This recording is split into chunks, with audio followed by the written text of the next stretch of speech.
Bharatiya Janata party की सरकार ने बिछाया। हमने अपने बच्चे जो जनजाति बेटे बेटियां हैं, ट्राइबल बेटे बेटियां, कांग्रेस के जमाने में 200-300 रुपया प्रतिमाह छात्रवृत्ति मिलती थी, भारतीय जनता पार्टी की सरकारों ने बढ़ा के उसको 1100 रुपया प्रतिमाह करने का काम किया। बेटियों के लिए और भी ज्यादा देने का काम किया। एक ने अनेकों कल्याणकारी योजनाएं, उनके बहुत विस्तार से वर्णन में मैं नहीं जाता, लेकिन आज कांग्रेस जनजाति के नाम पर घड़ियाली आंसू बहाने का काम कर रही है। 15 महीने इनकी सरकार रही, एक काम कभी कांग्रेस की सरकार ने जनजातियों के हित में नहीं किया, उनके कल्याण के लिए नहीं किया। जबकि भारतीय जनता पार्टी की सरकार है, मुझे कहते हुए गर्व है, किसी मध्य प्रदेश की धरती पर हमने फैसला किया आश्रमशाला और छात्रावास के साथ साथ अगर कोई हमारा आदिवासी बेटा बेटी, हमारा ट्राइबल बेटा बेटी छात्रावास में प्रवेश नहीं मिलता और किराए से कमरा लेकर पढ़ेगा तो कमरे का किराया भी माता पिता नहीं भरवाएंगे, प्रदेश की सरकार भरवाने का काम करेगी। यह भारतीय जनता पार्टी की सरकार ने फैसला किया। हमने फैसला किया कि प्राइवेट मेडिकल कॉलेज और इंजीनियरिंग कॉलेज में भी अगर जनजाति बेटा बेटियों का एडमिशन होगा तो उनकी फीस भी उनके मम्मी पापा नहीं भरवाएंगे, प्रदेश की भारतीय जनता पार्टी की सरकार भरवाएगी। मुझे कहते हुए भी गर्व है कि विदेश में भी अगर कोई ट्राइबल बेटा बेटी किसी प्रतिष्ठित यूनिवर्सिटी में एडमिशन हुआ तो हमने फैसला किया कि उसकी भी 15-20 लाख रुपया साल की फीस भी होगी तो वो प्रदेश की भारतीय जनता पार्टी की सरकार भरवाएगी। नीट की परीक्षाओं में ट्रेनिंग और प्रशिक्षण देके सिलेक्शन का प्रयास किया। जेईई मेंस की परीक्षा में हमारे ट्राइबल बेटे बेटी भी चुने जाएं, उसके लिए अलग से ट्रेनिंग और प्रशिक्षण दी।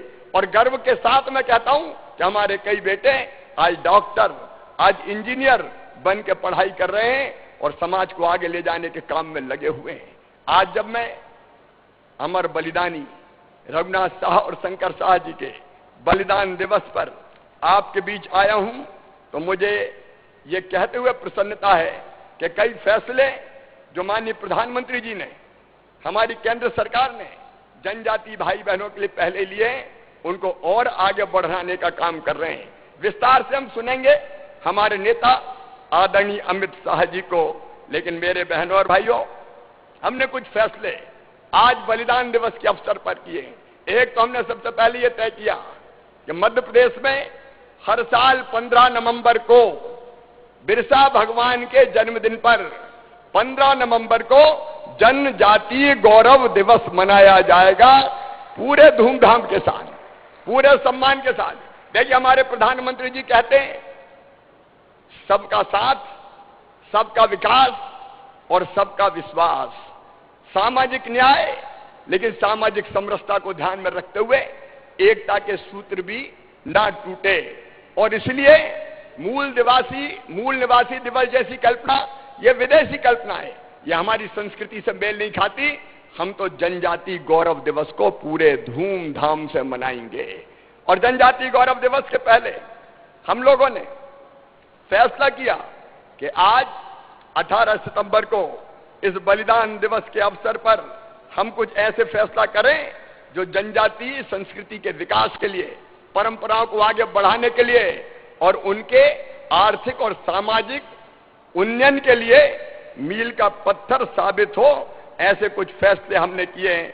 और इसलिए मेरे बहनों और भाइयों, हमने तय किया है कि हम 1 नवंबर से, 1 नवंबर मध्य प्रदेश दिवस है, 1 नवंबर से सभी 79 जनजाति बाहुल्य विकास खंडों में हमारे जनजाति बहनों और भाइयों को राशन की वितरण की व्यवस्था राशन की दुकान पे दूसरे गांव से नहीं करेंगे, हर गांव में हर घर राशन पहुंचा के करेंगे। ताकि मैं जानता हूं कई बार काम छोड़ के राशन की दुकान अगर दूर है तो दूर राशन लेने जाना पड़ता है, एक दिन खराब होता है, कई बार आने जाने में लग जाता है। और इसलिए घर घर राशन ये 89 विकास खंडों में अभियान चलाया जाएगा। बोलिए ठीक है ना? अरे ठीक है ना? और राशन वितरण के लिए जो गाड़ियां लगेंगी वो गाड़ी भी कोई जनजाति बेटा की होगी, बेटी की होगी, उसको भी फाइनेंस कराएंगे और बैंक को भी गारंटी मामा देगा, भारतीय जनता पार्टी की सरकार देगी। ताकि हमारे कई बच्चों को सीधे रोजगार मिल सके, काम मिल सके, इस दिशा में हम लोग कदम उठाएंगे।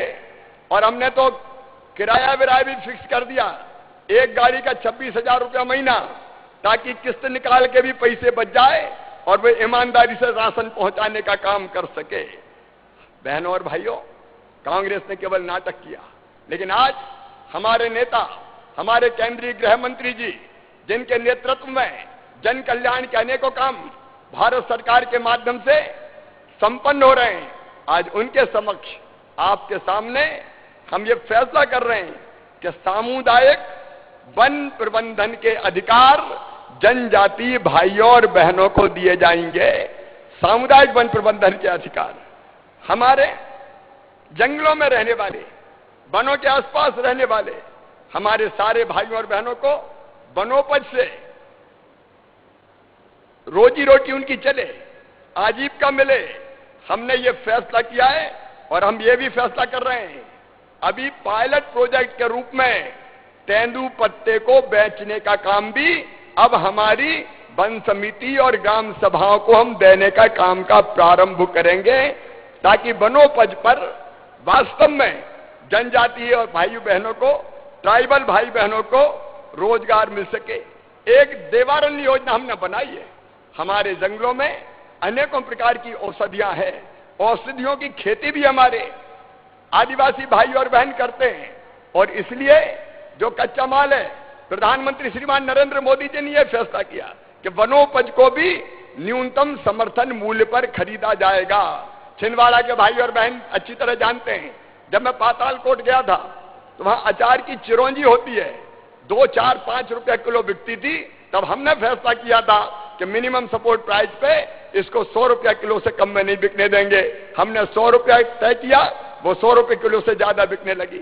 ऐसी जितनी वनोपज होती है, कोदो हो, कुटकी हो, रागी हो, महुआ हो, करंज के बीज हो, नीम की निमोली हो, लाख हो, अलग अलग जितनी भी वनों में जो औषधियां होती है और ऐसी चीजें होती है जिनको प्रोसेसिंग करके, जिनसे निर्माण करके लोगों को बेचा जा सकता है, उसके लिए एक पूरी वैल्यू चेन बनाएंगे, प्रोसेसिंग उसकी करेंगे।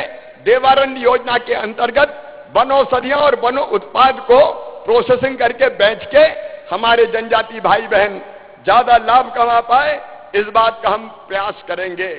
और एक बात और, कभी कांग्रेस ने पेशा एक्ट लागू किया?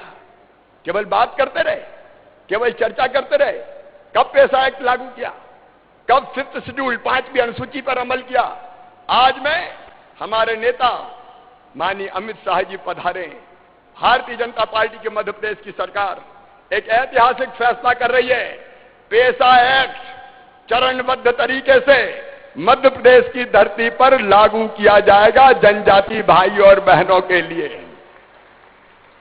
और उसमें जो बाकी जातियों के भी निवासी हैं, उनके अधिकारों को संरक्षित रखते हुए उनको कोई नुकसान नहीं होगा, लेकिन उनके हितों की रक्षा करते हुए पेशा एक्ट को चरणबद्ध तरीके से हम मध्य प्रदेश में लागू करेंगे।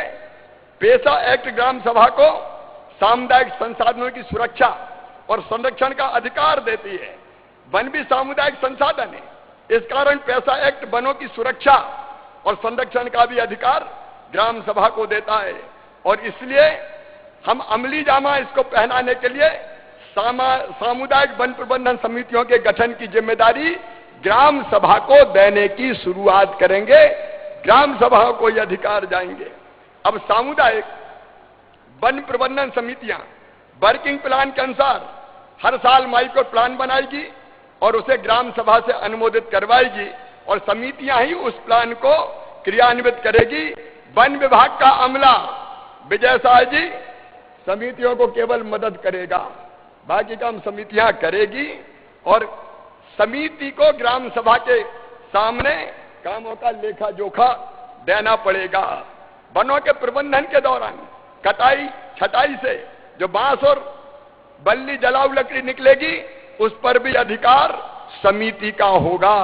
समिति उसको बेच के आय कमा सकेगी, और अंत में जब कटाई से इमारती लकड़ी प्राप्त होगी तो उसका भी एक अंश समिति को जाएगा, ताकि जनजाति का आर्थिक सशक्तिकरण हो सके। ग्राम सभा यदि समिति के काम से खुश नहीं होगी तो खुद ही उस समिति को भंग करके नई समिति का गठन कर सकेगी। ये प्रावधान भी हम इसके अंतर्गत कर रहे हैं।